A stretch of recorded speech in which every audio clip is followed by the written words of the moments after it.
ತತ್ವಮಸಿ ಅಂದ್ರ ರೀ ಮಹಾವಾಕ್ಯ ರೀ ಇದು. ತತ್ವಂ ಅಸಿ. ತತ್ ಅಂದ್ರ ಅದು ರೀ.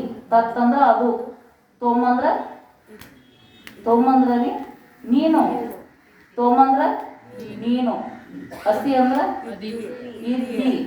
ತತ್ ತ್ವಮ್ ಅಸಿ ಅದುವೇ ನೀನು ಇದ್ದಿ ಅಂತ ಏನ ತತ್ವಮಸಿ ಅದಲ್ರಿ ಮಹಾವಾಕ್ಯದಲ್ಲಿ ಇರುವ. ಈ ತತ್ವಮಸಿ ಮಹಾವಾಕ್ಯದಲ್ಲಿರುವ ಯಾವ ಪದ ರೀ? ತ್ವಮ್ ಪದ. ತ್ವಮ್ ಅನ್ನುವಂಥ ಪದ ಅಂದ್ರೆ ಯಾವ್ದ್ರಿ? ತ್ವಮ್ ಅಂದ್ರ ನೀನು. ತ್ವಮ್ ಪದ ಇದು ನೋಡ್ರಿ. ತ್ವಮ್ ಪದ ಅದರ ವಾಚಾರ್ಥ. ಆ ತ್ವಮ್ ಪದದ ವಾಚಾರ್ಥ ಯಾವುದು? ಜೀವ ಅಂತ ಹೇಳ್ತಾರೆ. ತ್ವಮ್ ಪದದ ವಾಚಾರ್ಥ ಜೀವ. ಮತ್ತು ತತ್ಪದ ಅದರ ವಾಚಾರ್ಥ ಯಾವ? ಈಶ್ವರ. ತತ್ಪದದ ವಾಚಾರ್ಥ ಯಾವ್ದ್ರಿ? ವಾಚಾರ್ಥ ಈಶ್ವರ. ಲಕ್ಷಾರ್ಥ ಬೇರೆ, ವಾಚಾರ್ಥ ಬೇರೆ. ಗೊತ್ತದರಿ. ಲಕ್ಷಾರ್ಥ ನಾವು ಹೆಚ್ಚು ಏನು ಮಾಡ್ತೀವಿ ಅಂದ್ರೆ ವಾಚಾರ್ಥದೊಳಗೆ ಮಾತಾಡ್ತೀವಿ, ಲಕ್ಷಾರ್ಥದೊಳಗೆ ತಿಳ್ಕೊತೀವಿ. ಅಪರೋದು ಹೇಳ್ತಾರಲ್ರಿ, ತಲೆ ಕತ್ತರಿಸ್ಕೊಂಬ ಅಂತ ಹೇಳ್ತಾರಲ್ಲ. ನಾವೇನು ಮಾಡ್ತೀವ್ರಿ? ತಲೆನ ಕತ್ತರಿಸ್ಕೊಂಬರ್ತಾರೆ, ಕೂದಲ ಕಟ್ ಮಾಡ್ತಾರೆ. ಕೂದಲ ಕತ್ತರಿಸ್ಕೊಂಬರ್ತಾರೆ. ಲಕ್ಷಾರ್ಥದೊಳಗೆ ಹಾಲು ಬಂದು ಅಂತ ಹೇಳ್ತಾರೆ. ಹಾಲ ಬಂದು ಬರಂಗಿಲ್ಲ, ಯಾರೋ ತೊಗೊಂಬರ್ತಾರೆ. ವಾಚಾರ್ಥದೊಳಗೆ ಬೇರೆ ಆಗ್ತಾರೆ. ಒಬ್ಬೊಬ್ರು ಅಂತಿರ್ತಾರೆ, ಏನಿಲ್ರಿ ಇಲ್ಲೇ ಆರಾಮ್ ಗಾಳಿಗೆ ನಿದ್ದೆ ಹತ್ತದ ಬಿಡ್ರಿ ಅಂತಾರೆ. ನಿದ್ದೆ ಯಾರಿಗೆ ಹತ್ತದ್ರಿ? ನಮಗೆ ಹತ್ತದ? ಗಾಳಿಗೆ ಹತ್ತದ್ರಿ? ಗಾಳಿಗೆ ಹತ್ತದ? ನಮಗೆ ಹತ್ತದ್ರಿ. ನಮಗೆ ಹತ್ತದ ನಿದ್ದೆ. ನಮಗೆ ಆರಾಮ್ ಗಾಳಿಗೆ ನಿದ್ದೆ ಹತ್ತದ ಅದೇ ಹತ್ತದಲ್ಲ. ಹಂಗ ನಾವು ಏನು ಮಾಡ್ತೀವಿ ಅಂದ್ರೆ ಮಾತಾಡ್ತೀವ್ರಿ. ಗೊತ್ತದರಿ ನಮಗೆ ವಾಚಾರ್ಥ ಲಕ್ಷಾರ್ಥ ಗೊತ್ತಾಗ್ತದ ನೋಡ್ರಿ. ನಮಗೆ ಲಕ್ಷಾರ್ಥದೊಳಗೆ ತಿಳ್ಕೊತೀವ್ರಿ ನಾವು. ಹಂಗ ಇಲ್ಲಿ ಏನು ಹೇಳಿದ್ರಂದ್ರೆ ವಾಚಾರ್ಥ ಈಶ್ವರ. ಈಶ್ವರ ವಾಚಾರ್ಥ ಎದ್ರ ವಾಚಾರ್ಥ ರೀ? ತತ್ಪದದ ವಾಚಾರ್ಥ ಯಾರಿ? ಈಶ್ವರ. ತೊಂಪದದ ವಾಚಾರ್ಥ ರೀ ಜೀವನ.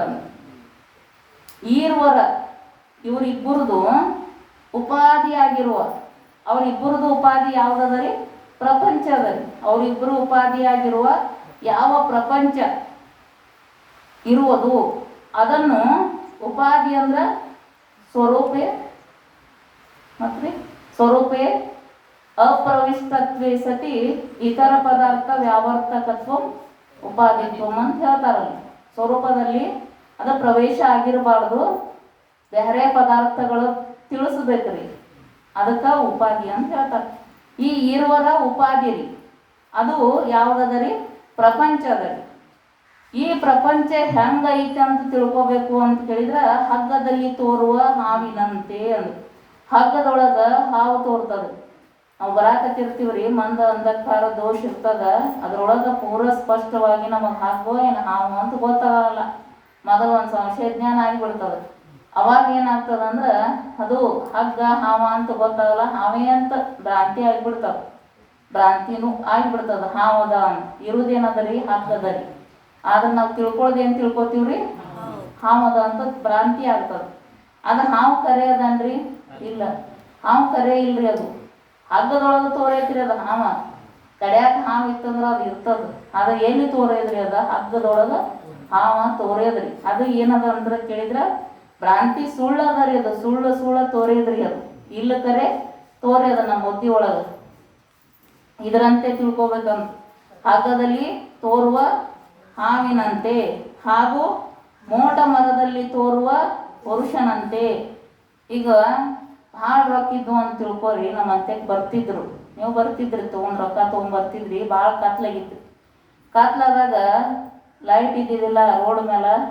ಅವಾಗ ಒಂದು ಗಿಡ ಮಳೆ ಬಂದ ಅದ್ರದ್ದೆಲ್ಲ ಟೊಂಗಿ ಕಡ್ದು ಬಿದ್ದಿದ್ದು ರೀ. ಅದು ಬರೇ ಒಂದು ಹಿಂಗೆ ಕೈ ಮಾಡ್ದಂಗೆ ಇತ್ತು. ಅದು ಮಾಂಡೆ ಗಿಡ. ಆ ಮಾಂಡೆ ಗಿಡ ಉದ್ದ ಕೈ ಮಾಡಿದಂಗೆ ಇತ್ತು ರೀ. ಅದ್ರ ಮ್ಯಾಲ ಕತ್ಲಿತ್ತು, ಪೂರ ಸ್ಪಷ್ಟ ಬೆಳಕಿದ್ದಿದ್ದಿಲ್ಲ. ಅವಾಗ ಏನಂತ ತಿಳ್ಕೊಂಡಿವ್ರಿ ಅಂತ ಕೇಳಿದ್ರೆ, ಯಾಕೆ ರೊಕ್ಕ ಇರ್ತಾವಲ್ರಿ. ಅವಾಗ ಏನಂತ ತಿಳ್ಕೊಂಡ್ವಿ? ಯಾರೋ ಒಬ್ಬ ಕಳ್ಳ ನಿಂತಾನು ಅಂತ ನಮಗೆ ಭ್ರಾಂತಿ ಐತ್ರಿ. ಕಳ್ಳ ನಿಂತಾನು. ನಿತ್ರು ನೋಡಿದ್ರೆ ಅವ ಯಾವಾಗ ಹೋಗ್ತಾನ ಅಂತೇಳಿ ಎಷ್ಟೋತನ ಅಲ್ಲೇ ನಿಂತ ಬಳಕ ಅವ್ನು ಹೋಗಲಿಲ್ರಿ. ಮನುಷ್ಯ ಇದ್ರೆ ಹೋಗಿದ್ದಾವ ಇಲ್ರಿ. ಅದು ಗಿಡ ಇತ್ತಲ್ರಿ. ಕತ್ಲ ಕಂಡಿಲ್ಲ ಅವಂಗ, ಹೋಗಲಿಲ್ಲ. ಅವಾಗ ಒಂದು ಅಲ್ಲಿಗೆ ಒಂದು ಗಾಡಿ ಗೊತ್ತು, ಅದ್ರ ಮ್ಯಾಲ ಲೈಟ್ ಬಿತ್ತು ನೋಡ್ರಿ ಗಿಡದ ಮ್ಯಾಲ.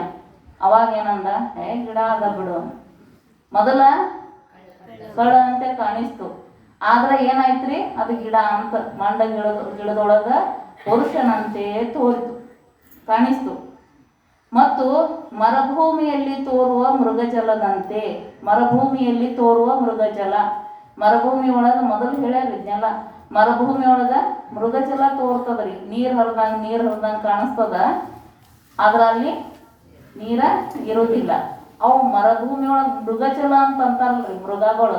ಆ ಮೃಗಗಳು ಏನು ಮಾಡ್ತಾವಂದ್ರೆ ಅವು ನೀರ ಅದಾವಂತ ತಿಳ್ಕೊಂಡು ಓಡ್ತಾವಂತ್ರಿ. ಅವು ನೀರು ಕುಡಿಯಾಕ ಗೊತ್ತಿಲ್ರಿ ಅವಕ್ಕ, ಓಡ್ತಾವಂತ್ರಿ. ಹಿಂಗೆ ಓಡ್ತಾವ, ನೀರಡ್ಸಾಗಿ ಓಡ್ತಾವಲ್, ಓಡಿ ಓಡಿ ಓಡಿ ಅವು ಸತ್ತೆ ಹೋಗ್ತಾವಂತ್ರಿ.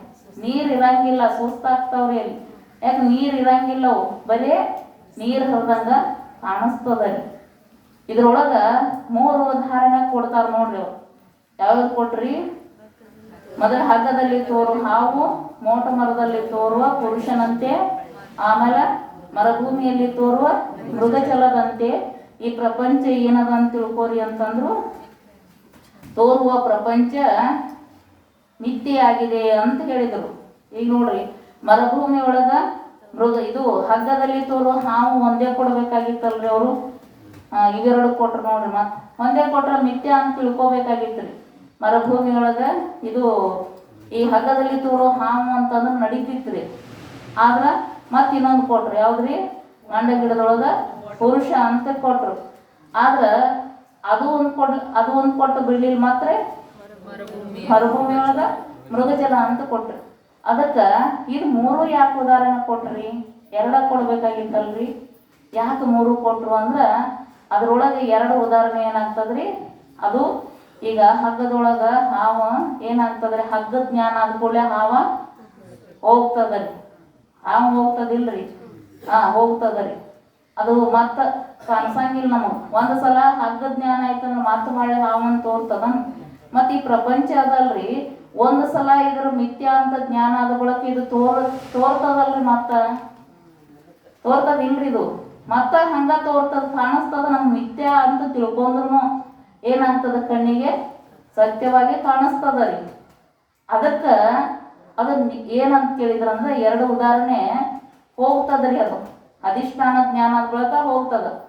ಹಗ್ಗದಲ್ಲಿ ತೋರೋ ಹಾವು ಮತ್ತ ಮಂಡ ಗಿಡದೊಳಗೆ ತೋರೋ ಪುರುಷ, ಅದು ಅಧಿಷ್ಠಾನ ಜ್ಞಾನ ಆದ ಕೂಡಲೇ ಹೋಗ್ತದ. ಅದಕ್ಕೆ ನಿರುಪಾಧಿಕ ಅಧ್ಯಾಸ ಅಂತ ಕರೀತಾರೆ. ಇನ್ನೊಂದು ಇದು ಏನದ ರೀ? ಅದರ ಸಂಬಂಧ 3ನೇ ಉದಾಹರಣೆ ಕೊಡ್ತಾರೆ. ಮರುಭೂಮಿ ಒಳಗ ಮೃಗಜಲದಂತೆ. ಅದು ಮಿಥ್ಯ ಅಂತ ತಿಳ್ಕೊಂಡ್ರ ಏನಾಗ್ತದ್ರಿ? ಹೋಗುದಿಲ್ಲ ನೋಡ್ರಿ. ಅದು ಮಿಥ್ಯ ಅಂತ ನಮ್ಗೆ ಸುಳ್ಳು ನೀರು ಹರಿದಂಗೆ ಕಾಣಿಸ್ತದ ರೀ. ಅಲ್ಲಿ ಹೋದ್ರೂ ಹರಿದಂಗೆ ಕಾಣಿಸ್ತದ, ಮುಂದೆ ಹೋದ್ರು ಕಾಣಿಸ್ತದ, ಅದು ಹಿಂದೆ ಹೋದ್ರು ಕಾಣಿಸ್ತದ, ಎಲ್ಲಿದ್ರು ಕಾಣಿಸ್ತದ. ಇದು ಕಾಣಂಗಿಲ್ಲ. ಅಧಿಷ್ಠಾನ ಜ್ಞಾನ ಆದ ಕೂಡಲೇ ಇವೆರಡು ಕಾಣಂಗಿಲ್ರಿ. ಅದು ಏನಾಗ್ತದ್ರಿ? ಕಾಣ್ತದ ರೀ. ಹಂಗ ಪ್ರಪಂಚ ಮಹಾತ್ಮರು ನೋಡಿದ್ರು ಇದನ್ನು ಮಿಥ್ಯ ಅಂತ ತಿಳ್ಕೊಂಡ್ರು ಕಾಣ್ತದಿಲ್ರಿ. ಅವ್ರು ಹೆಂಗ ನೋಡಿದ್ರು ಅಂದ್ರೆ ಸುಟ್ಟು ಹಗ್ಗದಂಗ ನೋಡಿದ್ರು. ಹಗ್ಗ ಸುಟ್ಟಿರ್ತದ್ರಿ, ಆಕಾರ ಇರ್ತಾವ, ಅಂಗಾಕಾರ ಇರ್ತದಲ್ರಿ ಹಗ್ಗದ, ಸುಟ್ಟು ಹಗ್ಗದಂತ ಈ ಪ್ರಪಂಚ ನೋಡಿದ್ರು. ಹಂಗ ಇದು ಏನದ ಅಂತ ಕೇಳಿದ್ರೆ, ಮಿಥ್ಯೆಯಾಗಿ ಇರುವುದೆಂದು ತಿಳಿದು ತ್ಯಾಗ ಮಾಡುವುದು ಇದು ಪ್ರಪಂಚದ ಉಪಯೋಗ, ವಿಚಾರದ ಉಪಯೋಗ ಅದ ಅಂತ ಹೇಳ್ತಾರೆ. ಇದು ಮಿಥ್ಯೆಯಾಗಿ ತ್ಯಾಗ ಮಾಡಬೇಕಲ್ರಿ. ತ್ಯಾಗ ಮಾಡೋದಂದ್ರೆ ಇದು ಮಿಥ್ಯ ಅಂತ ತಿಳ್ಕೊಂಡ್ಬಿಡುದ್ರಿ. ಇದು ಪ್ರಪಂಚದ ವಿಚಾರದ ಉಪಯೋಗವಿದೆ ಅಂತ ಹೇಳ್ತಾರೆ ಮುಂದೆ. ಯಾವ ನಾನು ತೊಂಪದದ ಲಕ್ಷಾರ್ಥ ಆತ್ಮ, ಆ ತತ್ಪದದ ಲಕ್ಷಾರ್ಥ ಬ್ರಹ್ಮನಾಗಿರುವೆನು.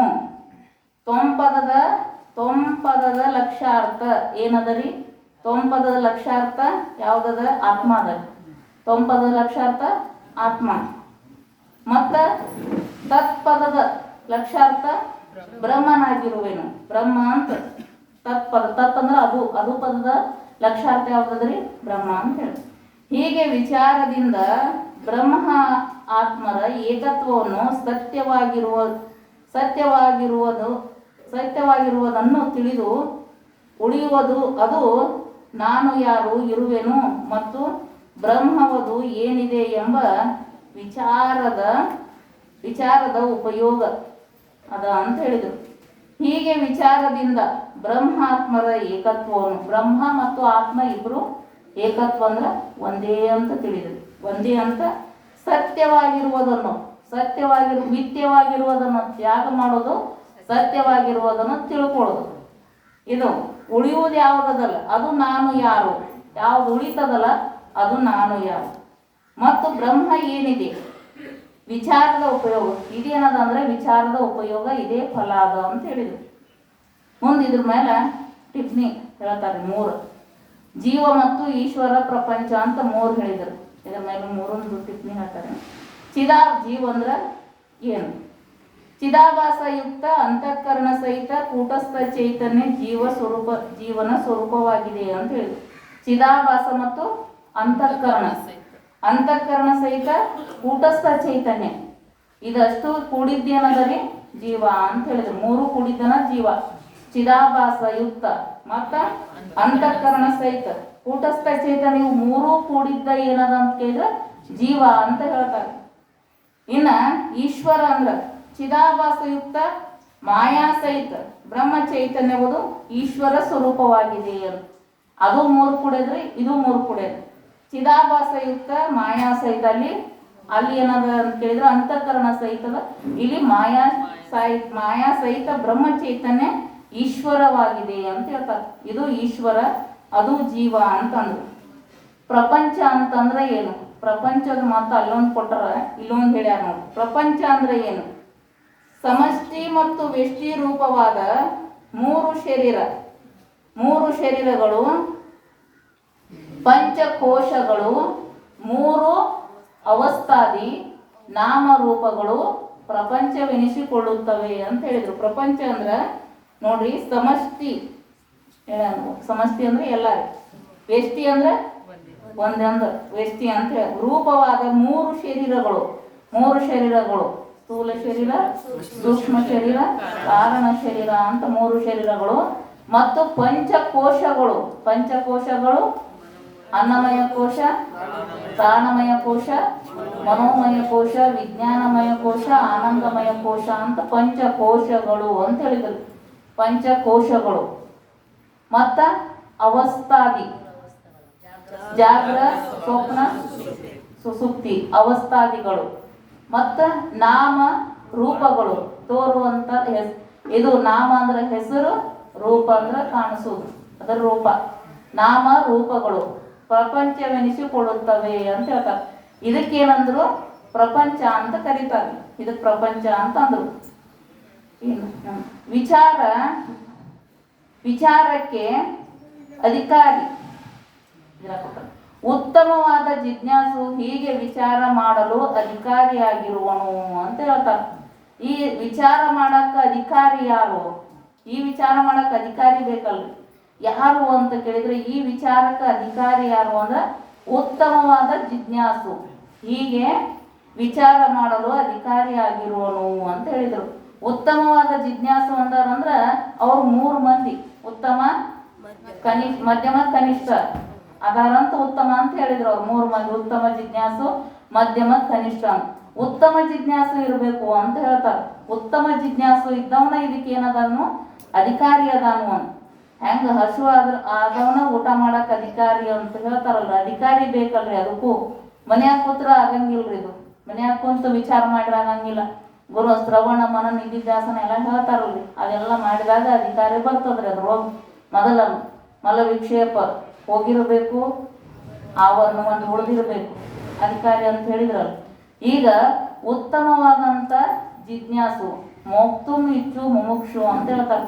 ಮುಕ್ತಿ ಬಯಸಿ ಯಾರು ಇಚ್ಛಾ ಪಡ್ತಾರೋ ಅವ್ರು ಮುಮುಕ್ಷು ಅಂತ ಕರೀತಾರೆ. ಉತ್ತಮವಾದ ಜಿಜ್ಞಾಸು ಹೀಗೆ ವಿಚಾರ ಮಾಡಲು ಅಧಿಕಾರಿ ಇರುವನು ಅಂತ ಹೇಳಿದ್ರು.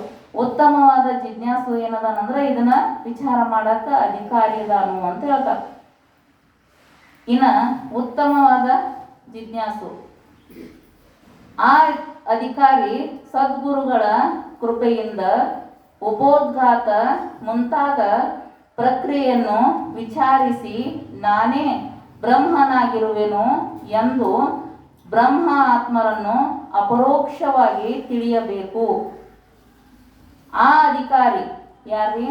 ಉತ್ತಮವಾದಂಥ ಜಿಜ್ಞಾಸು ಏನು ಅಧಿಕಾರಿ ಅದಾನಲ್ರಿ, ಆ ಅಧಿಕಾರಿ ಸದ್ಗುರುಗಳ ಸತ್ಯವನ್ನು ತೋರಿಸುವಂಥ ಗುರುಗಳ, ಸತ್ಯವನ್ನು ಬೋಧನ ಮಾಡುವಂಥ ಗುರುಗಳ ಕೃಪೆಯಿಂದ, ಅವರ ಆಶೀರ್ವಾದದಿಂದ, ಗುರು ಕೃಪೆಯಿಂದ ಉಪೋದ್ಘಾತ ಮುಂತಾದ, ಉಪೋದ್ಘಾತ ಇದು ಒಂದೇ ಫಲದ ಹೆಸರ, ಉಪೋದ್ಘಾತ ಮುಂತಾದ ಪ್ರಕ್ರಿಯೆಗಳನ್ನು ವಿಚಾರಿಸಿ ನಾನೇ ಬ್ರಹ್ಮನಾಗಿರುವೆನು. ನಾ ಯಾರಿದ್ದೀನಿ ಅಂದ್ರೆ ಬ್ರಹ್ಮನಾಗಿದ್ದೇನು ಎಂದು ಬ್ರಹ್ಮಾತ್ಮರ ಅಪರೋಕ್ಷವಾಗಿ ತಿಳಿಬೇಕು. ಪರೋಕ್ಷವಾಗಿ ಅಂತ ಹೇಳಿಲ್ಲ, ಪ್ರತ್ಯಕ್ಷವಾಗಿ ಅಪರೋಕ್ಷವಾಗಿ ತಿಳಿಬೇಕು ಅಂತ ಹೇಳ್ತಾರೆ. ಇವು ಏನದನು ಅಂತ ಕೇಳಿದ್ರೆ ಅಧಿಕಾರಿ ಅಂದ್ರು. ಉತ್ತಮವಾದ ಜಿಜ್ಞಾಸು ಅಂತ ಅದ್ರ ಮೇಲಿನ ಒಂದು ಟಿಪ್ಪಣಿ ಹೇಳಿದ್ರು. ಉತ್ತಮ ಜಿಜ್ಞಾಸು ಅಂದ್ರೆ ಯಾರು? ಉತ್ತಮ ಜಿಜ್ಞಾಸು ಅಂತ ಹೇಳಿದ್ರಿ, ಆ ಉತ್ತಮ ಜಿಜ್ಞಾಸು ಅಂದ್ರೆ ಯಾರು ಮುಂದೆ ಗೊತ್ತಬೇಕಲ್ರಿ. ಅವನು ಯಾರು ಅಂತಂದ್ರ ವಿವೇಕ, ವೈರಾಗ್ಯ, ಷಟ್ ಸಂಪತ್ತಿ ಮತ್ತು ಮುಮುಕ್ಷುತ ಈ 4 ಸಾಧನೆಗಳಿಂದ ಕೂಡಿರಬೇಕು. ಮತ್ತು ಬ್ರಹ್ಮವಿತ್ ಗುರುಗಳ ಹಾಗೂ ವೇದಾಂತ ಶಾಸ್ತ್ರದ ವಚನಗಳಲ್ಲಿ ಪರಮ ವಿಶ್ವಾಸ ಉಳ್ಳವನಾಗಿರಬೇಕು. ಎಂದೆಂದಿಗೂ ಕುತರ್ಕ ಮಾಡಬಾರದು ಮತ್ತು ಸ್ವರೂಪವನ್ನು ತಿಳಿದುಕೊಳ್ಳುವ ತೀವ್ರ ಅಭಿಲಾಷಿ ಉಳ್ಳ ಯಾವ ಇಂಥ ಅಧಿಕಾರಿ ಇರುವನೋ ಅವನು ಉತ್ತಮ ಜಿಜ್ಞಾಸು ಆಗಿರುವನು ಅಂತ ಹೇಳಿದ್ರಿ. ಇಷ್ಟೆಲ್ಲ ಹೇಳಿದ್ರು ನೋಡ್ರಿ. ಉತ್ತಮ ಜಿಜ್ಞಾಸು ಅಂದ್ರೆ ಯಾರು ಅಂತ ಹೇಳಿದ್ರಿ? ಏನಿರ್ಬೇಕ್ರಿ? ಮೊದಲ ವಿವೇಕ ಅಂತ ಹೇಳಿದ್ರು. ವಿವೇಕ ಮುಂಜಾನೆ ವಿವೇಕದ ಬಗ್ಗೆ ಹೇಳಿದ್ರಲ್ಲ, ವಿವೇಕ ಇರಬೇಕು ಅಂತ ಹೇಳಿದ್ರು. ಆಮೇಲೆ ವೈರಾಗ್ಯ ಇರಬೇಕು, ವೈರಾಗ್ಯ, ಸಮಾಧಿ, ಇದು ಷಟ್ ಸಂಪತ್ತಿ ಅಂತ ಹೇಳ್ತಾರೆ. ಷಟ್ ಸಂಪತ್ತಿ ನಿಮಗೆ ಗೊತ್ತದ. ಷಟ್ ಸಂಪತ್ತಿ ಮತ್ತು ಮುಮುಕ್ಷುತ ಇರಬೇಕ್ರಿ. ಈ 4 ಸಾಧನೆಗಳಿಂದ ಕೂಡಿರ್ಬೇಕ್ರಿ. ಒಟ್ಟು ಸಾಧನೆಗಳು ಇರ್ಬೇಕಂತ್ರಿ ಅವನು ಕೂಡಿರ್ಬೇಕು. ಮತ್ತು ಬ್ರಹ್ಮನನ್ನು ತಿಳಿದಂತ ಗುರುಗಳು, ಬ್ರಹ್ಮನನ್ನು ತಿಳಿದ ಗುರುಗಳು ಹಾಗೂ ವೇದಾಂತ ಶಾಸ್ತ್ರದ ವಚನಗಳಲ್ಲಿ ಬ್ರಹ್ಮವಿತ್ ಗುರುಗಳಿರಬೇಕು. ಮತ್ತು ವೇದದ ಅಂತ್ಯಭಾಗ, ಮೊದಲ ಮಧ್ಯಭಾಗ, ಅಂತ್ಯಭಾಗ ನೋಡ್ರಿ, ಕಡಿ ಭಾಗ, ವೇದದ ಅಂತ್ಯಭಾಗದೊಳಗ ಉಪನಿಷತ್ತದವ್ರಿ 10 ಉಪನಿಷತ್ತುಗಳು ಹೇಳ್ಯಾರ. ಆ ಅಂತ್ಯಭಾಗದಲ್ಲಿ ಆ ಉಪನಿಷತ್ತು ಒಳಗ ಏನ್ ಹೇಳ್ಯಾರ ಅಂತ ಕೇಳಿದ್ರ ಜೀವ ಬ್ರಹ್ಮರ ಅಭೇದವನ್ನ ಬೋಧನೆ ಮಾಡ್ಯಾರ. ಜೀವ ಮತ್ತು ಬ್ರಹ್ಮ ಒಂದೇ ಅಂತ ಉಪನಿಷತ್ತುಗಳೊಳಗ ಅದನ್ನೇ ಹೇಳಿದ್ರಿ. ಇದೇನದರಿ? ವೇದದ ಅಂತ್ಯಭಾಗ ಅಂತ ಹೇಳ್ತಾರೆ. ವೇದದ ಅಂತ್ಯಭಾಗ, ವೇದಾಂತ ಶಾಸ್ತ್ರದ ವಚನಗಳಲ್ಲಿ, ಆ ಮಾತಿನಲ್ಲಿ, ಯಾವ ಮಾತ್ರಿ? ವೇದಾಂತ ಶಾಸ್ತ್ರದ ಐತಲ್ರಿ, ಆ ಮಾತಿನಲ್ಲಿ, ವಚನ ಅಂದ್ರೆ ಮಾತಿನಲ್ಲಿ ಪರಮ ವಿಶ್ವಾಸ, ಹಂಗ ಅಲ್ರಿ, ಹಂಗೆ ಇಡುದಲ್ಲ ವಿಶ್ವಾಸ, ಇಡ್ತಿರ್ತಾರ. ಪರಮ ವಿಶ್ವಾಸ ಇಡ್ಬೇಕಂತ ಅಂದ್ರ ಅದನ್ನು ಬಿಟ್ಟು ಮುಗಿತು ಶ್ರದ್ಧಾ ಅಂತಾರಲ್ರಿ. ಪೂರ ಪರಮ ವಿಶ್ವಾಸ, ಶ್ರೇಷ್ಠವಾದಂತ ಪರಮ ಅಂದ್ರೆ ಶ್ರೇಷ್ಠ ಅದರಿ, ಅಳಿಗಾಡಲ್ದಂಥದ್ದು ವಿಶ್ವಾಸ ರೀ, ದೃಢ ಇರ್ಬೇಕಲ್ರಿ. ಇವ್ರೇನ್ ಹೇಳ್ತಾರೋ ಅದು ವೇದಂತ ಏನ್ ಹೇಳ್ತದ, ಇವ್ರೇನ್ ಹೇಳ್ತಾರೋ ಅಂತ ಮನಸ್ಸಿನಾಗ ಸಂಶಯ ಇತ್ತಂದ್ರ ಅದಲ್ಲ. ಇವ್ರೇನ್ ಹೇಳಿದ್ರು? ಪರಮ ವಿಶ್ವಾಸ ಇಡಬೇಕು ಅಂತ ಹೇಳಿದ್ರು, ಉಳ್ಳವನಾಗಿರಬೇಕು. ಎಂದೆಂದಿಗೂ ಕುತರ್ಕ ಮಾಡಬಾರದು, ಎಂದೂ ಕುತರ್ಕ ಮಾಡಬಾರದು. ತರ್ಕ ಮಾಡಬೇಕು, ಆದ್ರೆ ಕುತರ್ಕ ಮಾಡಬಾರದು ಅಂತ. ಹಂಗೆ ಇವತ್ತು ಮುಂಜಾನೆ ಹೇಳಿದ್ರಲ್ಲ ವಿಜಿಗೀಷು ಪಂಡಿತ ಅಂತ. ಆ ವಿಜಿಗೀಷು ಪಂಡಿತ ಅಂದ್ರೆ ಏನ್ರಿ? ಇನ್ನೊಬ್ರನ್ನ ಸೋಲ್ಸಕ್ಕನ ಅಧ್ಯಯನ ಮಾಡ್ತಾನ, ಇನ್ನೊಬ್ರು ತಿಳ್ಕೊಬೇಕಂತ ಅಧ್ಯಯನ ಮಾಡಂಗಿಲ್ರಿ. ಮನುಷ್ಯ ಶರೀರ ನಾವು ಪರಮಾತ್ಮ ಮನುಷ್ಯ ಜನ್ಮ ಕೊಟ್ಟಾನಂದ್ರೆ ಭಾಳ ದುರ್ಲಭ ಅದರಿ. ನಾವು ಈ ದಾರಿ ಒಳಗೆ ಬಂದ ನಮ್ಮ ಆತ್ಮ ಕಲ್ಯಾಣ ಮಾಡ್ಕೋಬೇಕು ಅಂಥೇಳಿ ನಾ ಯಾರು ಅಂತ ತಿಳಿದು ವಿಚಾರ ಮಾಡಂಗಿಲ್ಲ. ಅಭ್ಯಾಸ ಮಾಡೋದು, ಶಬ್ದ ಜ್ಞಾನ ಮಾಡ್ಕೊಳ್ಳೋದ್ರಿ. ಶಬ್ದ ಮಹಾರಣ್ಯ ಅದರಿ. ಶಬ್ದ ಜ್ಞಾನ ಮಹಾರಣ್ಯ, ಶಬ್ದ ಜಾಲ ಮಹಾರಣ್ಯ ಅಂತ. ಅರಣ್ಯದೊಳಗೆ ಹೋಗಿ ಬಿಟ್ಟಂಗಂತ ಬರೇ ಶಬ್ದ ಜ್ಞಾನ ಮಾಡ್ಕೊಂಡ್ರು ಅಂದ್ರ ಚಿತ್ತ ಭ್ರಮಣ ಕಾರಣ ಆಗಿಬಿಡ್ತದ. ಚಿತ್ತ ಭ್ರಮಣ ಆಗಿಬಿಡ್ತದ್ರಿ. ಅರಣ್ಯದಾಗ ಬಿಟ್ರೆ ಎಲ್ಲಾ ಹಾದಿ ಒಂದ ತರ ಇರ್ತಾವ್ರಿ. ಯಾವ ಹಾದಿನೂ ಸಿಗಂಗಿಲ್ಲ. ಅರಣ್ಯಕ್ಕೆ ಹೋದ್ರ ಎಲ್ಲ ಹಾದಿ ಅರ್ಧ ಅರ್ಧ ಇರ್ತಾವ್ರಿ. ಎಲ್ಲಿ ಹೊರಗೆ ಬರಾಕ ಆಗುದಿಲ್ಲ. ಬರೇ ಶಬ್ದ ಜ್ಞಾನ ಆಯ್ತು ಅಂದ್ರ ಹಂಗೆ ಆಗ್ತದ. ಮಹಾರಣ್ಯ ಚಿತ್ತ ಭ್ರಮಣ ಕಾರಣ. ಇನ್ನೊಬ್ಬರಿಗೆ ಇನ್ನೊಬ್ರಿಗೆ ಸೋಲ್ಬೇಕು. ನಾ ಶಾಣೆ ಅಂತ ಏನು ಇರ್ತದ ನೋಡ್ರಿ. ಇದಕ್ಕೇನಂತಾರ್ರಿ ವಿಜುವೇಶ್ವರ ಪಂಡಿತ ಅಂತ ಹೇಳ್ತಾರ. ಹಂಗ ಇನ್ನೊಬ್ರು ಒಬ್ಬೊಬ್ರು ಏನ್ ಮಾಡ್ತಿರ್ತಾರ, ಕುತರ್ಕ ಮಾಡೋದ್ರಿ. ತರ್ಕ ಬೇರೆ ರೀ, ತಿಳ್ಕೊಳ್ಳೋದಂತ ಅದು. ನಾ ತಿಳ್ಕೋಬೇಕು ಅಂತ ಪ್ರಶ್ನೆ ಉತ್ತರನ ಕೇಳಬಹುದು. ಇಲ್ಲ ಅವ್ರಿಗೆ ಏನು ಐತೋ ಇಲ್ಲ ಜ್ಞಾನ ಅಂತ ಏನ್ ಇನ್ನೊಬ್ರಿಗೆ ಸೋಲ್ಸಾಕ ಮಾಡ್ತಿರ್ತಾರಲ್ಲ, ಕುತರ್ಕ. ಇದು ಮಾಡಬಾರದು ಅಂತ ಹೇಳ್ತಾರ. ಹಿಂಗೆಲ್ಲ ಪ್ರಶ್ನೆಗಳನ್ನ ಕುತರ್ಕ ಮಾಡಾಕತ್ತಿರುವ ಅಂದ್ರೆ ನಾ ಶಾಣೆ ಅಂತ ಬರ್ತದ್ರಿ. ಅದು ಇನ್ನೊಬ್ಬರ ಯಾರು ಶಾಣೆ ಇಲ್ಲ, ನಾ ಶಾಣೆ ಅಂತ ಬರ್ತದ ನೋಡ್ರಿ. ಈ ಶಾಸ್ತ್ರದೊಳಗ ನಾ ಶಾಣೆ ಅಂತ ಬಂತು ಅಂದ್ರ ಮುಂದ ನಾವು ಸತ್ತೀವಿ ಅಂದ್ರೆ ಏನಾಗ್ತೀವಿ ಅಂದ್ರೆ ಬ್ರಹ್ಮ ರಾಕ್ಷಸಾಕಾರ ಅಂತ ಹೇಳ್ತಾರಲ್ರಿ. ಬ್ರಹ್ಮ ರಾಕ್ಷಸಾಕಾರ ಅಂತ ನಾನು ಅನ್ನೋದು. ಹಂಗ ಕುತರ್ಕ ಮಾಡಬಾರದು ಅಂತ ಇವ್ರು ಹೇಳಾಕತ್ತಾರ್ರಿ. ಕುತರ್ಕ ಮಾಡಬಾರದು ಮತ್ತು ಸ್ವರೂಪವನ್ನು ತಿಳಿದುಕೊಳ್ಳುವ ತೀವ್ರ ಅಭಿಲಾಷಿ ಉಳ್ಳ ಯಾವ ಇಂಥ ಅಧಿಕಾರಿ ಇರುವನೋ ಅವನು ಉತ್ತಮ ಜಿಜ್ಞಾಸು ಆಗಿರುವನು ಅಂತ ಹೇಳ್ತಾರೆ. ಇನ್ನೊಂದು ಏನಿರ್ಬೇಕಂದ್ರೆ ಸ್ವರೂಪವನ್ನು ತಿಳಿದುಕೊಳ್ಳುವಂಥದ್ದು ತೀವ್ರ ಅಭಿಲಾಷೆ ಇರ್ಬೇಕು. ತೀವ್ರ ಇಚ್ಛಾ ಇರ್ಬೇಕು ನೋಡ್ರಿ. ತೀವ್ರ ಇಚ್ಛಾ ಇರ್ಬೇಕು. ತೀವ್ರ ಇಚ್ಛಾ ಮಂದ ಇಚ್ಛಾ ಇರ್ತದ ಹೋಗ್ರಿ. ಏನಾದ್ರ ಆಯ್ತು ಹೋದ್ರ ಹೋಯ್ತು, ಯಾವಾಗ ತಿಳಿತದ ಮನುಷ್ಯ ಜನ್ಮ ಬಂದದ ಹಾಗೆ ಸವಕಾಸ ತಿಳ್ಕೋಬೇಕು ಅಂತ ಹೆಂಗಿರ್ತದ. ಇದು ಮಂದ ಜಿಜ್ಞಾಸು ಆಯ್ತು. ಉತ್ತಮ ಜಿಜ್ಞಾಸು ಅಂತ ತೀವ್ರ ಇರ್ಬೇಕಲ್ರಿ. ತೀವ್ರ ಅಂದ್ರೆ ವಿವೇಕಾನಂದರಂತೆ ಬಂದಿದಂತ್ರಿ. ಕೇಳಿದಂತ ವಿವೇಕಾನಂದರಿ ಕೇಳಿದಂತ, ಏನಿಲ್ರಿ ನಾನು ನನ್ನ ಆತ್ಮ ಕಲ್ಯಾಣ ಮಾಡ್ಕೋಬೇಕು, ಈ ಸಂಸಾರ ದುಃಖಮಯ ಅದ ಅಂತ ಹೇಳ್ತಾರೋ, ಅದಕ್ಕೆ ನಾನು ತಿಳ್ಕೋಬೇಕು ಅಂತ ಹೇಳಿ ನನಗೆ ಉಪದೇಶ ಮಾಡ್ರಿ, ನಾ ಯಾರನ್ನು ತಿಳಿಸ್ರಿ, ಬ್ರಹ್ಮಜ್ಞಾನ ಉಪದೇಶ ಮಾಡ್ರಿ ಅಂತ ವಿವೇಕಾನಂದರಂತೆ ಬಂದಂತ. ಅವಾಗ ಅವ್ರಂದಂತ ತೀವ್ರ ಇಚ್ಛಾ ಇರಬೇಕಪ್ಪ ತಿಳಿಬೇಕು ಅನ್ನೋದು ಅಂತಂದ್ರು ಅಂತವ್ರು. ಆ ತೀವ್ರ ಇಚ್ಛಾ ಅಂದ್ರೆ ಹೆಂಗಿರ್ತದ್ರಿ ಅಂದಂತ. ತೀವ್ರ ಇಚ್ಛಾ ಅಂದ್ರೆ ಹೆಂಗಿರ್ತದ ಅದ ನಮ್ಗೆ ತೀವ್ರನಾದ್ರೆ ಈಗ ಮನೆ ಬಿಟ್ಟು ಬಂದಿನ ತಿಳಿಸಿರ್ಲಿ ಅಂದವ. ತೀವ್ರ ಇರಬೇಕು ಅಂದ್ರು. ಅದು ಹೆಂಗಿರ್ತದ ಅಂತ ಕೇಳಿದವ. ಅವಾಗ ಅವ್ರಂದ್ರಂತ, ನಡಿಪ ಆಯ್ತು ತಿಳಿಸ್ತಾನ ಅಂತ ಹೇಳಿ ಈಗ ಮುಂಜಾನೆ ಸ್ನಾನಕ್ಕೆ ಹೋಗೋದು ನಡಿ ನದಿಗೆ ಅಂತಂದ್ರು. ಅವಾಗ ಹೊಳಿಗೆ ಕರ್ಕೊಂಡು ಹೋದ್ರಂತ. ನದಿಗೆ ಸ್ನಾನಕ್ಕೆ ಹೋದ್ರಿ. ಆಯ್ತು ಸ್ನಾನ ಮಾಡಕ್ಕೆ ಹೋದ್ರು. ಅವರು ನೀರಾಗ ಇಳಿದ್ರು, ಇವನು ನೀರಾಗ ಇಳಿದ ಬಳಿಕ ಅವರು ಕೇಳಿದಲ್ರಿ ಏನಿರ್ಬೇಕ್ರಿ, ತೀವ್ರ ಇಚ್ಛೆ ಇರ್ಬೇಕಂತ ಕೇಳಿದಲ್ರಿ. ಅವ್ರು ಏನು ಮಾಡಿದ್ರು ಅಂದ್ರೆ, ಅವ ನೀರಾಗ ಇಳಿದಲ್ರಿ, ಅವ್ನು ಈಶಾಡ್ಬೇಕು ನೀರಾಗ ಜಳಕ ಮಾಡಕ್ ನಿಂತ. ಇವ್ರು ಏನು ಮಾಡಿದ್ರು ಅಂದ್ರೆ ಅವನು ರುಂಡ ಹಿಡಿದು ಕೆಳಗೆ ಮನಗಿಸ್ರಂತ, ಒತ್ತೆ ಹಿಡಿದು ಬಿಟ್ರಂತ, ನೀರಾಗ ಮನಗಿಸಿ ಬಿಟ್ರಿ ಅವನು. ಅವಾಗ ಅವನೊಂದ ಬಿಡ್ರಿ ಬಿಡ್ರಿ ಬಿಡ್ರಿ ಏನಾಕತ್ತಿದ್ ಅವ್ನು, ಬಿಡ್ರಿ ಅಂತ ಹೇಳಿ ಕೈ ಬಿಟ್ರಿ ಅವ್ರು. ಅಲ್ಲಿನ ನೀರಂತ ಹೊರಗೆ ಜಿಗದ್ ನೋಡ್ರಿ. ಒಮ್ಮೆ ಜಿಗದ, ಏನ್ರಿ ಗುರುಗಳ ನಾ ಏನೋ ಕೇಳಕ್ ಬಂದೀನಿ, ನೀವೇನ್ರಿ ಕೊಲ್ಲವ್ರಲ್ರಿ, ನನಗೆ ಇಲ್ಲಿ ತಾನು ನೀರಾಗ ತಂದು ಕೊಲ್ಲವ್ರಲ್ರಿ, ಏನ್ರಿ ನೀವು ಅಂದವ. ಅವಾಗ ಅವ್ರು ಕೇಳಿದ್ರಂತ, ಅಲ್ಲಪ್ಪ ನೀನು ನೀರಾಗ ನಾ ನಿನ್ ಹಿಡ್ಕೊಂಡಿನಲ್ಲ ಮುನ್ಗಿಸಿ ನೋಡು, ಅವಾಗ ನಿನಗೇನು ಅನ್ನಿಸ್ತಿತ್ತು? ಏನು ಅನ್ನಿಸ್ತದ್ರಿ? ಯಾವಾಗ ಹೊರಗೆ ಬರ್ಲಿ ಅನ್ನಕತ್ತಿತ್ತು, ಉಸಿರು ಗಟ್ಟಿತ್ರಿ, ಹೊರಗೆ ಯಾವಾಗ ಬರ್ಲಿ ಜಿಗದ್ ಓಡಿ ಬರ್ಲಿ ಅಂತ ಅನ್ನಂಗಾಗಿತ್ರಿ. ಅದನ್ನ ಆರಾಮ ಇರ್ತದನ್ರಿ ಅಂತ ಅಂದ ಕೂಡಲೇ, ಹಂಗ ನೋಡಪ್ಪ ತೀವ್ರ ಇಚ್ಛಾ ಅಂದ್ರ ನೀರಿನೊಳಗ ಮುನಿಗಿರ್ತೀಯಲ್ಲ, ಮುನಿಗಿದಾಗ ಉಸಿರು ಗಟ್ಟಿರ್ತದ, ಯಾವಾಗ ನಾವು ಹೊರಗೆ ಮ್ಯಾಲ ಬರ್ಲಿ ಅಂತ ಹೆಂಗಿರ್ತದ ನೋಡ್ರಿ, ಅದಕ್ಕೆ ತೀವ್ರ ಇಚ್ಛಾ ಅಂತ ಹೇಳಿದ್ರು. ಇದೇ ನೋಡಿ ತೀವ್ರ ಇಚ್ಛಾ ಅಂತ ಹೇಳಿದ್ರು ವಿವೇಕಾನಂದರು. ಅದಕ್ಕೆ ನಿಜಗೊಂಡ್ರು ಹೇಳಿದ್ರು ನೋಡ್ರಿ, ಇದನ್ನ ದುಃಖ ನೋಡಿ ಅವ್ರಿಗೆ ನಿದ್ರೆ ಬಾರದಿದ್ದನ್ನ ಪರಿಭವ ದುಃಖ ಸಮುದ್ರವೆನಿಸುವ ಸಾಹಸವ ನೆನೆದು ಅಂತ ಹೇಳಿದ್ರಿ. ಅವ್ರು ಎಷ್ಟು ಚಂದ ಹೇಳಿದ್ರಿ. ಅವ್ರು ನಿದ್ದೆ ಆಗ್ತವಲ್ಲಂತ್ರಿ. ಏನ್ ನೋಡ್ರಿ, ಇದು ಸಮುದ್ರವೆನಿಸುವ ಈ ದುಃಖ ನೋಡಿ ನಿಜಗೊಂಡ್ರಿಗೆ ಏನಂದ್ರ ಅವರು ನಿದ್ರೆ ಬಾರದಿದೆ, ನನಗೆ ನಿದ್ದಿನೇ ಬರುವಲ್ಲ ಅಂತಂದ್ರು. ನಾವು ಓದಾಕತ್ತಿರ ನಿದ್ದೆ ಬರ್ತದ್ರಿ, ಶಾಸ್ತ್ರ ಕೇಳಾಕತ್ತಿರ ನಿದ್ದೆ ಬರ್ತದ, ನಮಗ್ ಬೇರೆ ರೀ. ಅವ್ರು ಏನ್ ಹೇಳಿದ್ರು, ನಿದ್ರೆ ಬಾರದಿದೆಯನ್ನ. ಏನ್ ನೋಡ್ರಿ, ಇದೆಲ್ಲ ದುಃಖ ನೋಡಿ ನಾವು ಹುಟ್ಟುದು ಸಾವುದು ಜನ್ಮ ಮರಣ ಮತ್ ಎಲ್ಲಾ ದುಃಖನದಲ್ರಿ. ಜನ್ಮ ದುಃಖ, ಜರಾ ದುಃಖ, ಛಾಯಾ ದುಃಖ. ಅದಕ್ಕೆ ಹೇಳ್ರಿ, ಎಚ್ಚರಾಗ್ರಿ, ತಸ್ಮಾತ್ ಜಾಗ್ರತ, ಹೇಳ್ರಿ, ಉತ್ತಿಷ್ಠತ ಪ್ರಾಪ್ಯವರ ನಿಬೋಧದ ಅಂತ ನಮಗ್ ಹೇಳಾಕತ್ತಾರ್ರಿ.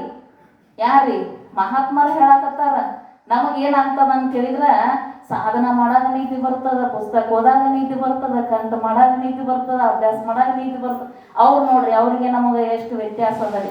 ಅವ್ರಿಗೆಲ್ಲ ದುಃಖ ನೋಡಿ ನಿದ್ದೆ ಬರುವುದು ಅಂತ ಅವ್ರು ಹೇಳ್ತಾರೆ ಮಹಾತ್ಮ. ಅದಕ್ಕೆ ಬರೆದಿಟ್ಟಾರ ಅವರು ನಿದ್ದೆ ಬರ್ತದಂತ ಒಂದು ಗುಡಿನ ಕಟ್ಟ್ಯಾರ, ನಿದ್ರಾ ದೇವತೆ ಗುಡಿ ಕಟ್ಟಿ ಇಷ್ಟೆಲ್ಲ ಬರೆದಿಟ್ರಿ ನಿಜಗುಣ ಶಿವಯೋಗಿಗಳ. ಹಂಗ ಇದಕ್ಕೇನಂತಾರಂದ್ರ ಇದು ಯಾವುದ್ರಿ ತೀವ್ರ ಇಚ್ಛಾರಿ, ಇದು ತೀವ್ರ ಇಚ್ಛೆ ಅದ ರೀ. ಇನ್ನು ಹಿಂಗಿರಬೇಕು ಅಂತ ಉತ್ತಮ ಜಿಜ್ಞಾಸು ಆಗಿರುವನು ಅಂತ ಹೇಳ್ತಾರೆ. ಇನ್ನು ಪ್ರಕ್ರಿಯೆ ಅಂದ್ರೆ ಏನು? ಅದ್ವೈತವನ್ನು ತಿಳಿಸಿಕೊಡುವ ಯಾವುದೇ ಪದ್ಧತಿಯಾಗಿರಲಿ ಅದನ್ನು ಪ್ರಕ್ರಿಯೆ ಎನ್ನುತ್ತಾರೆ ಅಂತ. ದ್ವೈತ ಅಲ್ರಿ, ಅದ್ವೈತವನ್ನು ತಿಳಿಸಿಕೊಡೋದು ಯಾವುದೇ ಇರಲಿ, ಪದ್ಧತಿ ಇರಲಿ, ಅದಕ್ಕೇನಂದ್ರೆ ಪ್ರಕ್ರಿಯಾ ಗ್ರಂಥ ಅಂತ ಕರೀತಾರೆ. ಅದನ್ನು ಪ್ರಕ್ರಿಯೆ ಎನ್ನುತ್ತಾರೆ. ಪ್ರಕ್ರಿಯೆಗಳು, ಆ ಪ್ರಕ್ರಿಯೆಗಳ ಹೆಸರುಗಳೇನಿವೆ ಅಂತ ಕೇಳ್ತಾರೆ. ಹೆಸರು ಹೇಳ್ತಾರೆ ಅವರು. ಉಪೋದ್ಘಾತ, ಇನ್ನು ಮುಂದೆ ಕಲಾ ಬರುವುದಲ್ರಿ, ಅದೆಲ್ಲ ಹೆಸರು ಹೇಳ್ತಾರೆ. ಉಪೋದ್ಘಾತ, ಪ್ರಪಂಚದ ಆರೋಪ ಮತ್ತು ಅಪವಾದ, ನಾನು 3 ದೇಹಗಳ ದೃಷ್ಟ ಆಗಿರುವೆನು, ನಾನು ಪಂಚಕೋಶಾತೀತವಾಗಿರುವೆನು, 4ನೇದು. 5ನೇದು ನಾನು 3 ಅವಸ್ಥೆಗಳಿಗೆ ಸಾಕ್ಷಿಯಾಗಿರುವೆನು, 6ನೇದು ಪ್ರಪಂಚದ ಮಿಥ್ಯತ್ವ, 7ನೇದು ಆತ್ಮನ ವಿಶೇಷಣಗಳು, 8ನೇದು ಸಚ್ಚಿದಾನಂದ ವಿಶೇಷ ವರ್ಣನೆ, 9ನೇದು ಅವಾಚ್ಯ ಸಿದ್ಧಾಂತ ವರ್ಣನ, 10ನೇದು ಸಾಮಾನ್ಯ ಚೈತನ್ಯ ಮತ್ತು ವಿಶೇಷ ಚೈತನ್ಯ, 11ನೇದು ತ್ವಂಪದ ಹಾಗೂ ತತ್ಪದದ ಇವುಗಳ ವಾಚಾರ್ಥ ಮತ್ತು ಲಕ್ಷಾರ್ಥ ಹಾಗೂ 2ರ ಲಕ್ಷ ಅರ್ಥಗಳ ಏಕತ್ವ, 12ನೇದು ಜ್ಞಾನಿಯ ಕರ್ಮಗಳ ನಿವೃತ್ತಿ, 13ನೇದು ಸಪ್ತಜ್ಞಾನ ಭೂಮಿಕೆಗಳು, 14ನೇದು ಜೀವನ್ಮುಕ್ತಿ ಹಾಗೂ ವಿಧೇಯ ಮುಕ್ತಿ, 15ನೇದು ವೇದಾಂತ ಪ್ರಮೇಯ, 14ನೇದು ವೇದಾಂತ ಪ್ರಮೇಯ, 15ನೇದು ವೇದಾಂತ ಪ್ರಮೇಯ, 16ನೇದು ಶ್ರೀ ಶ್ರುತಿ ಷಡ್ಲಿಂಗ ಸಂಗ್ರಹ ಅಂತ 16 ಪ್ರಕ್ರಿಯೆಗಳನ್ನು ಹೇಳಿದರು. ಹೀಗೆ ಆ ಪ್ರಕ್ರಿಯೆಗಳ ನಾಮಗಳಿವೆ ಅಂತ ಹೇಳ್ತಾರೆ. ಇವೇನದಾವಂದ್ರೆ ಈ ಪ್ರಕ್ರಿಯೆ ಅಂದ್ರೆ ಯಾವ್ದ್ರಿ? ಪ್ರಕ್ರಿಯೆ ಅಂದ್ರೆ ಏನಂತ ಹೇಳಿದ್ರಿ ಅವರು? ಅದ್ವೈತವನ್ನ ತಿಳಿಸೋದು ಯಾವ್ದದ ರೀ? ಅದ್ವೈತ ತಿಳಿಸೋದು ಏನಂದ್ರಿ? ಪ್ರಕ್ರಿಯೆ ಅದರಿ. ಆ ಪ್ರಕ್ರಿಯೆಗಳ ಹೆಸರು ಹಿಂಗೆ ಹೇಳಿದ್ರಿ ಅವರು. 16 ಕಲೆಗಳ ಹೆಸರ ಪ್ರಕ್ರಿಯೆ ಅಂತ ಹೇಳಿದ್ರು. ಇದರೊಳಗ 3 ಕುರಿತು ತಿಳಿಸ್ಯಾರ ನಮಗ. ಏನಂದ್ರ ಮೊದಲನೆಯ, 2ನೇಯ, 6ನೇಯ, 11ನೇಯ ಈ 3ರೊಳಗೆ ಏನು ಹೇಳ್ಯಾರು? ಹಾಗೂ 13ನೇ ಪ್ರಕ್ರಿಯೆಯಲ್ಲಿ ಪ್ರಪಂಚದ ವಿಚಾರ ಮಾಡಲಾಗಿದೆ. ಇದ್ರೊಳಗೆ ಏನೇನು ಹೇಳಿದ್ರಿ? ಪ್ರಪಂಚದ ವಿಚಾರ ಅದನ್ನ ಹೇಳ್ಯಾರಿ. ಮತ್ತ ಪ್ರಪಂಚ ಸಹಿತ ನಾನು ಯಾರು ಇರುವೆನು, ಪ್ರಪಂಚ ಸಹಿತ ನಾನು ಯಾರು ಇರುವೆನು ಅನ್ನೋದು ಎಂಬುವುದರ ವಿಚಾರವು 3ನೇ, 4ನೇಯ ಮತ್ತು 5ನೇಯ ಪ್ರಕ್ರಿಯೆಗಳಲ್ಲಿ ಮಾಡಲಾಗಿದೆ ಅಂತ ಹೇಳಿದರು. ಪ್ರಪಂಚ ಸಹಿತ ನಾನು ಯಾರು ಅನ್ನೋದು. ಮತ್ತು 10ನೇಯ ಪ್ರಕ್ರಿಯೆಯಲ್ಲಿ ಪರಮಾತ್ಮನ ಸ್ವರೂಪದ ಬಗ್ಗೆ ವಿಚಾರ ಮಾಡಲಾಗಿದೆ. ಇಲ್ಲಿ ಬರೀ ಏನು ಹೇಳ್ಯಾರಿ? ಪರಮಾತ್ಮದ ಸ್ವರೂಪ ವಿಚಾರ ಹೇಳ್ಯಾರಿ. ಮತ್ತು ಬ್ರಹ್ಮಾತ್ಮರ ಈರ್ವರ ಸ್ವರೂಪದ ವಿಚಾರ 7ನೇ, 8ನೇ, 9ನೇ, 11ನೇ ಹಾಗೂ 14ನೇಯ ಪ್ರಕ್ರಿಯೆಯಲ್ಲಿ ಮಾಡಲಾಗಿದೆ ಅಂತ ಹೇಳಿದರು. ಪ್ರಪಂಚ ಹಾಗೂ ಬ್ರಹ್ಮಾತ್ಮರ ಸ್ವರೂಪದ ವಿಚಾರವನ್ನು 14ನೇಯ ಪ್ರಕ್ರಿಯೆಯಲ್ಲಿ ಮಾಡಲಾಗಿದೆ ಅಂತ ಹೇಳಿದ್ರು. ಅದ್ರೊಳಗ 3 ಬಗ್ಗೆ ಇದೇ 3 ವಿಚಾರದಲ್ರಿ, ಅದನ್ನ ಎಲ್ಲೆಲ್ಲಿ ನಾವು ಹೇಳಿವಿ ಅಂತ ಅವ್ರು ತಿಳಿಸ್ಕೊಟ್ರಿ ನಮಗೆ. ತ್ವಂಪದ ತ್ವಂ ಪದಾರ್ಥಗಳ ಶೋಧನ ಅಂದ್ರೆ ಹುಡುಕ್ಯಾಡೋದ್ರಿ, ಶೋಧನ ಮಾಡೋದ್ರಿ. ಯಾವ್ದ್ರಿ? ತತ್ ಪದ ಮತ್ತು ತ್ವಂ ಪದಾರ್ಥಗಳ ಶೋಧನ ಹಾಗೂ ಅವುಗಳ ಏಕತ್ವದ ನಿಶ್ಚಯ ಎಲ್ಲಿ ಪ್ರಕ್ರಿಯೆಗಳ ಪ್ರಯೋಜನವಾಗಿದೆ ಅಂತ ಹೇಳ್ತಾರೆ. ಏಕತ್ವದ ನಿಶ್ಚಯ ಮಾಡ್ಬೇಕಲ್ರಿ, ಒಂದೇ ಅನ್ನೋದು ಏನು ನಿಶ್ಚಯ ಮಾಡ್ತಾರಲ್ರಿ, ಅಲ್ಲಿ ಎಲ್ಲಿ ಪ್ರಕ್ರಿಯೆಗಳ ಪ್ರಯೋಜನವಾಗಿದೆ ಅಂತ ಹೇಳ್ತಾರೆ. ಇದೇ ಏನದ ಅಂತ ಕೇಳಿದ್ರೆ ಪ್ರಕ್ರಿಯೆ ಗ್ರಂಥದ ಪ್ರಯೋಜನ ಆಗ್ಯದ ಅಂತ ತಿಳಿಸ್ಕೊಟ್ರಿ ನಮಗೆ. ಹೀಗೆ ಶ್ರೀ ವಿಚಾರ ಚಂದ್ರೋದಯದಲ್ಲಿರುವ ಉಪೋದ್ಘಾತ ವರ್ಣನ ಎಂಬ ಪ್ರಥಮ ಕಲಾ ಸಮಾಪ್ತವಾಯಿತು ಅಂತ ಹೇಳಿ ಈ ಪ್ರಥಮ ಕಲಾದೊಳಗ ಈ ರೀತಿಯಾಗಿ ತಿಳಿಸ್ಕೊಟ್ರು. ಮತ್ತು 2ನೇ ಕಲಾದೊಳಗೆ ಏನು ಹೇಳ್ತಾರಂತ ಮತ್ತೆ ನಾಳೆ ದಿವಸ ನೋಡೋಣ. ಇನ್ನೊಂದು ಸ್ವಲ್ಪ 10 ನಿಮಿಷ ಸಂಸ್ಕೃತ ಭಾಷೆಯನ್ನು ಓದಿ. ನಾವು ನಿನ್ನಿನ ದಿವಸ ಸಂಸ್ಕೃತ ಬಗ್ಗೆ ಒಂದು ಸ್ವಲ್ಪ ತಿಳ್ಕೊಂಡಿವು.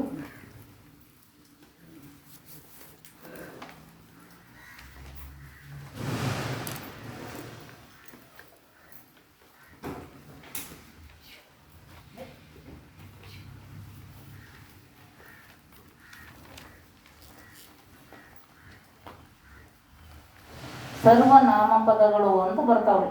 ಇದ್ರೊಳಗ ಸಂಸ್ಕೃತದೊಳಗ ವಿಭಕ್ತಿ ಅಂತ ಅದಾವ, ಕನ್ನಡದೊಳಗ ಅದಾವ. ಪ್ರಥಮವು ದ್ವಿತೀಯ ಅಂತ, ರಾಮಃ ರಾಮವು ರಾಮಃ ಅಂತ ಪ್ರಥಮ ಅಂತ ಬರ್ತಾವ್ರಿ.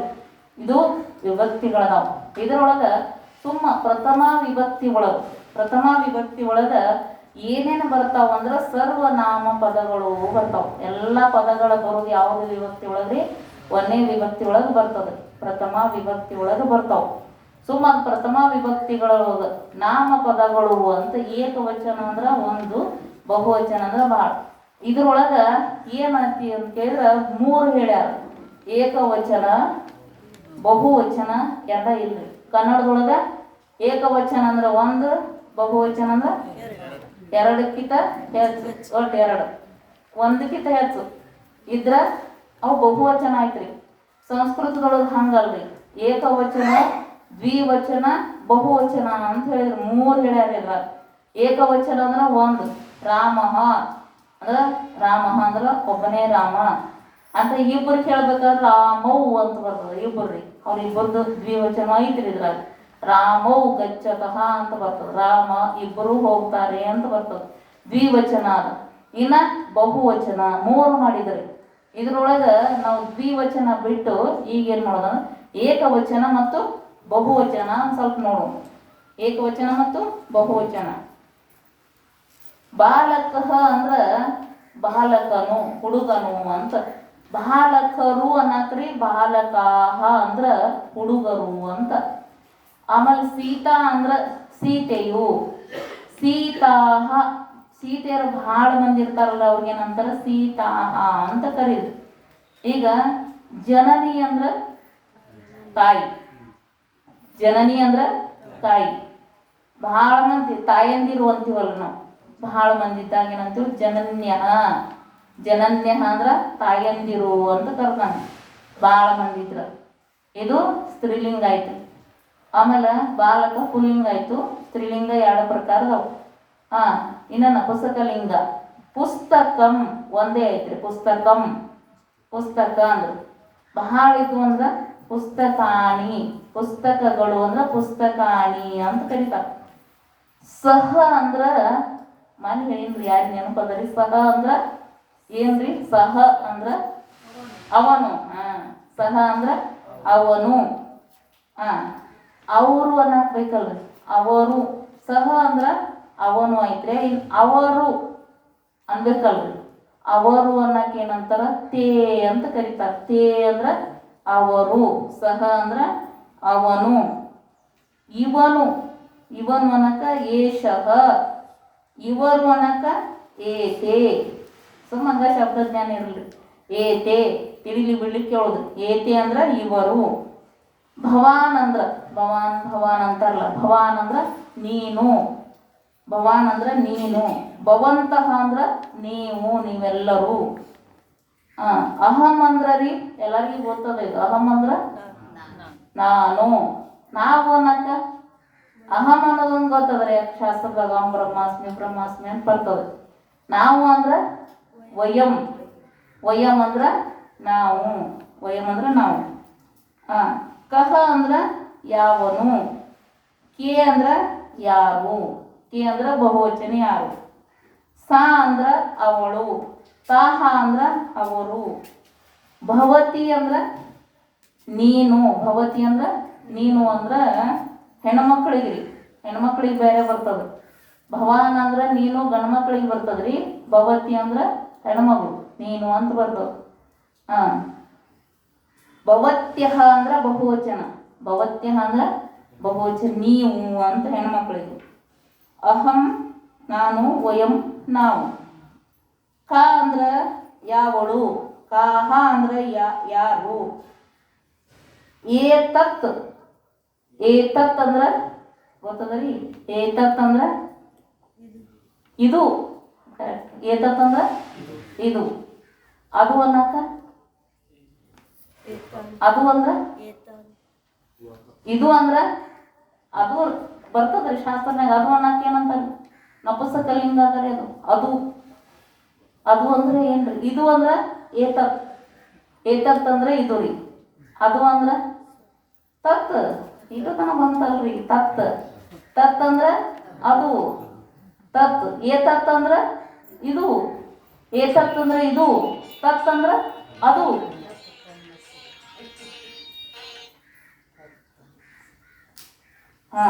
ಕಿಮ್ ಅಂದ್ರ ಏನು?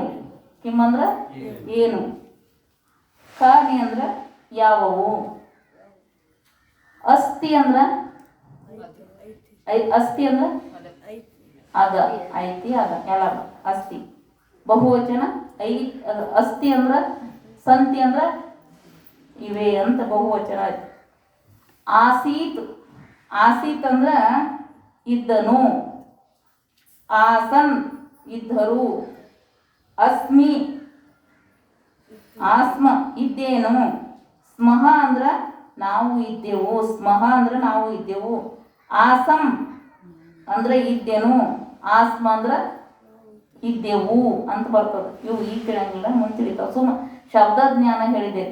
ನಾವು ನೀನು ಹೇಳಿದ್ದೀವಲ್ರಿ, ಗಚ್ಚತಿ ಅಂದ್ರೆ ಹೋಗು, ಪಠತಿ ಅಂದ್ರೆ ಓದು, ಪತತಿ ಅಂದ್ರ ಬೀಳು, ಶೃಣೋತಿ ಅಂದ್ರ ಕೇಳು, ಅದೆಲ್ಲ ಹೇಳಿದ್ದೀವಿ. ಆಮೇಲೆ ಪುರತಃ ಅಂದ್ರ ಮುಂದೆ, ಪೃಷ್ಠತಃ ಅಂದ್ರ ಹಿಂದೆ, ವಾಮತಃ ಅಂದ್ರ ಎಡಗಡೆ, ದಕ್ಷಿಣತಃ ಬಲಗಡೆ. ಇನ್ನೊಂದು ಸ್ವಲ್ಪ ಹೇಳೋಣ. ಇಲ್ಲಿ ಅನ್ನಕ್ಕೆ ಏನಂತಾರ್ರಿ? ಅತ್ರ ಅಂದ್ರ ಇಲ್ಲಿ. ಇಲ್ಲಿ ಅನ್ನಕ ಅತ್ರ. ಇಲ್ಲಿ ಪುಸ್ತಕ ಐತಿ. ನಾ ಹೇಳಿದ್ರೆ ಇಲ್ಲಿ ಪುಸ್ತಕ ಐತಿ ಅನ್ನಕ್ ಏನಂತೀವಿ? ಹೆಂಗ ಅನ್ನೋದ್ರಿ? ಇಲ್ಲಿ ಅಂದ್ರ ಅತ್ರ ಅಂದ್ರ ಇಲ್ಲಿ. ಪುಸ್ತಕ ಐತಿ ಅನ್ನಕ ಅತ್ರ ಪುಸ್ತಕಂ ಅಸ್ತಿ. ಇಲ್ಲಿ ಪುಸ್ತಕ ಇದೆ. ತತ್ರ ಅಂದ್ರ ಅಲ್ಲಿ. ತತ್ರ ಅಂದ್ರ ಅಲ್ಲಿ. ಅನ್ಯತ್ರ ಅಂದ್ರ ಬೇರೆ ಕಡೆ. ಅನ್ಯತ್ರ ಅಂದ್ರ ಬೇರೆ ಕಡೆ. ಸರ್ವತ್ರ ಅಂದ್ರ ಎಲ್ಲಾ ಕಡೆ ರೀ. ಸರ್ವತ್ರ. ಬ್ರಹ್ಮ ಚೈತನ್ಯ ಕುತ್ರ ಅಸ್ತಿ? ಬ್ರಹ್ಮ ಚೈತನ್ಯ ಕುತ್ರ ಅಸ್ತಿ? ಸರ್ವತ್ರ ಅಸ್ತಿ. ಬ್ರಹ್ಮ ಚೈತನ್ಯ ಸರ್ವತ್ರ ಅಸ್ತಿ.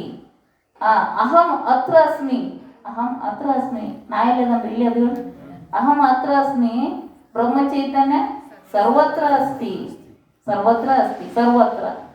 ಏಕತ್ರ ಒಂದೇ ಕಡೆ ರೀ. ಮನಃ ಏಕತ್ರ ಅಸ್ತಿವ ಅನೇಕತ್ರ ಅಸ್ತಿವ? ಏಕತ್ರ. ಒಂದೇ ಕಡೆ ಇರೋದು ಕಠಿಣ ಮನಸ್ಸ. ಏಕತ್ರ ಭವಿತವ್ಯ ಇರ್ಬೇಕು. ಏಕತ್ರ. ಅತ್ರ ಅಂದ್ರ ಇಲ್ಲಿ, ತತ್ರ ಅಂದ್ರ ಅಲ್ಲಿ, ಅನ್ಯತ್ರ ಅಂದ್ರ ಬೇರೆ ಕಡೆ. ಬೇರೆ ಕಡೆ ಒಟ್ಟು ನಮ್ಮ ಕಣ್ಣಿಗೆ ಕಾಣಿಸ್ ಬೇರೆ ಕಡೆ. ಸರ್ವತ್ರ ಅಂದ್ರ ಎಲ್ಲಾ ಕಡೆ. ಏಕತ್ರ ಅಂದ್ರ ಒಂದೇ ಕಡೆ. ಒಂದೇ ಕಡೆ ಅನ್ನೋದಕ್ಕ ಏಕತ್ರ ಅಂತ ಕರೀತಾರೆ. ಕುತ್ರ ಅಂದ್ರ ಕುತ್ರ ಅಂತ ಕರೀತಾರೆ. ಕು ಕಿ ಕು. ಕುತ್ರ ಅಂದ್ರ ಎಲ್ಲಿ ಅಂತ ಪ್ರಶ್ನೆ. ಕುತ್ರ. ಕುತ್ರ ಅಸ್ತಿ? ಜಲಂ ಕುತ್ರ ಅಸ್ತಿ?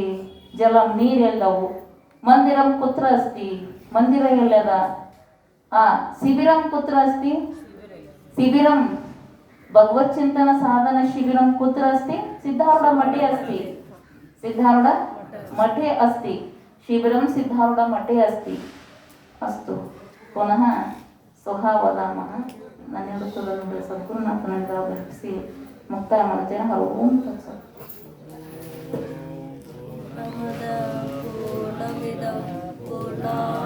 पूर्णमुदच्यते पूर्णस्य